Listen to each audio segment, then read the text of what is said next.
Praise the Lord. தேவனுக்கு மகிமை உண்டாவதாக. ஆண்டவரும் இரட்சகருமாய் இருக்கிற இயேசு கிறிஸ்துவின் இணையற்ற நாமத்தினாலே இந்த கால வேளையில் உங்கள் யாவரையும் நான் வாழ்த்துகிறேன். இந்த நாளுக்கான தேவனுடைய வார்த்தை சங்கீதம் 138 அதிகாரம் 8 வசனம். கர்த்தர் எனக்காக யாவையும் செய்து முடிப்பார். கர்த்தாவே, உமது கிருபை என்றும் உள்ளது. உமது கரத்தின் கிரியைகளை நெகிழ விடாதிருப்பீராக. எனக்கு அன்பானவர்களே, இந்த வசனம் நம்முடைய வாழ்க்கை பயணத்தில் ஒரு ஆழ்ந்த நம்பிக்கையை விதைக்கிறது. பிரைஸ் அல்லாஹ். நாம் தொடங்கும் காரியங்கள் பல நேரங்களில் நம்முடைய பலத்தால் முடியாமல் போய்விடுகிறது. ஆனால் கர்த்தர் தொடங்கியதை அவர் நிறைவேற்றுவார் என்பதே இந்த வசனத்தின் உறுதியாயிருக்கிறது.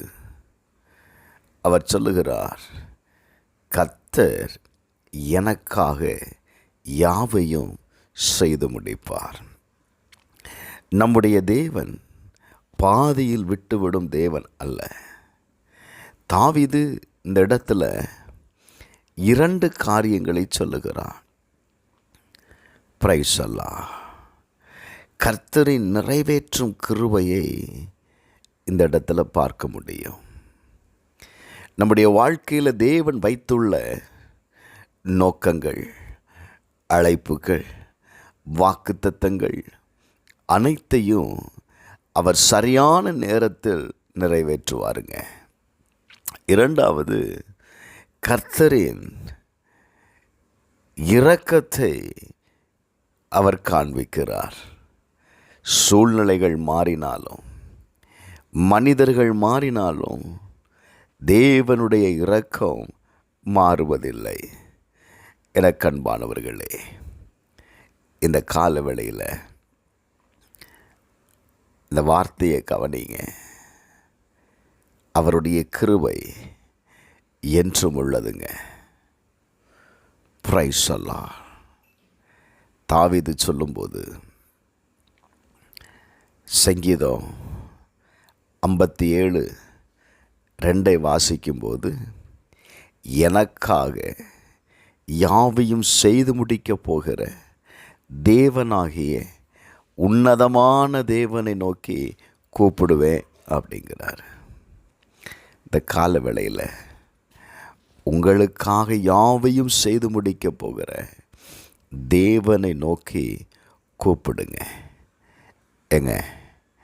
1 தெசலோனிக்கர் 5:24 சொல்லுது, உங்களை அழைத்தவர் உண்மை உள்ளவர், அவர் அப்படியே செய்வார்.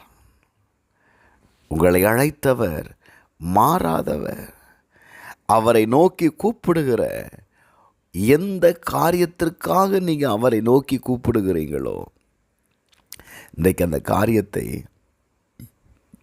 நீங்கள் செய்து முடிக்க கர்த்தருடைய கிருபை போதுமானதாக இருக்கிறது.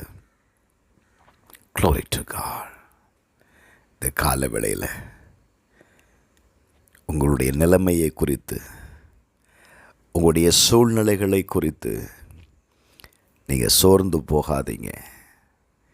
கர்த்தருடைய வார்த்தை சொல்லுகிறது, கர்த்தர் எனக்காக யாவையும் செய்து முடிப்பார். இந்த வசனத்தை உங்கள் வாழ்க்கையில் உறுதிப்படுத்தி கொண்டு இந்த வார்த்தையை நீங்கள் அறிக்கை பண்ணுங்கள். நான் சொல்லுவேன், கட்டாயம் கர்த்தர் உங்கள் வாழ்க்கையில் அவரை நோக்கி கூப்பிடுகிற காரியத்தில் ஜெயத்தை தருவார். எனக்கு அன்பானவர்களே, இந்த காலவேளையில் தேவன் நம்மை உருவாக்கியவர். அவர் நம்மை கைவிட மாட்டார். நீங்கள் எப்படிப்பட்ட நிலையில் இருந்தாலும் சரி, ஒருவேளை பலவீனமாக இருக்கலாம், குழப்பமாக இருக்கலாம், நிறைவேறாத கனவுகளால் சோர்ந்து போனவர்களாக இருக்கலாம். இந்த வசனம் உங்களுக்கு ஒரு வாக்குத்தத்தம். கர்த்தர் எனக்காக யாவையும் செய்து முடிப்பார். இந்த வார்த்தையை நம்புங்க, விசுவாசிங்க, அறிக்கை பண்ணுங்க. கர்த்தர் செயல்படுவதற்கு இடம் கொடுங்க. கட்டாய அற்புதத்தை காண்பீர்கள். ஜெபிப்போமா? கர்த்தாவே, எங்கள் வாழ்க்கையில் ஒவ்வொரு பகுதியிலேயும் நாங்கள் உம்மை நம்புகிறோம்ப்பா. நீர் அந்த காரியத்தை நிறைவேற்றுவீர் என்று நாங்கள் நம்புகிறோம். எங்களுடைய பலவீன நேரங்களில் உம்முடைய இரக்கத்தை அனுபவிக்க செய்யும். உம்முடைய கரங்களின் கிரியைகளின் நிமித்தம் என்னை நீர் கைவிடாதிருப்பீராக. உம்மை நம்புகிற காரியத்தில் ஜெயத்தை தாரும். இயேசுவின் நாமத்தில் ஜெபிக்கிறேன் பிதாவே, ஆமென்.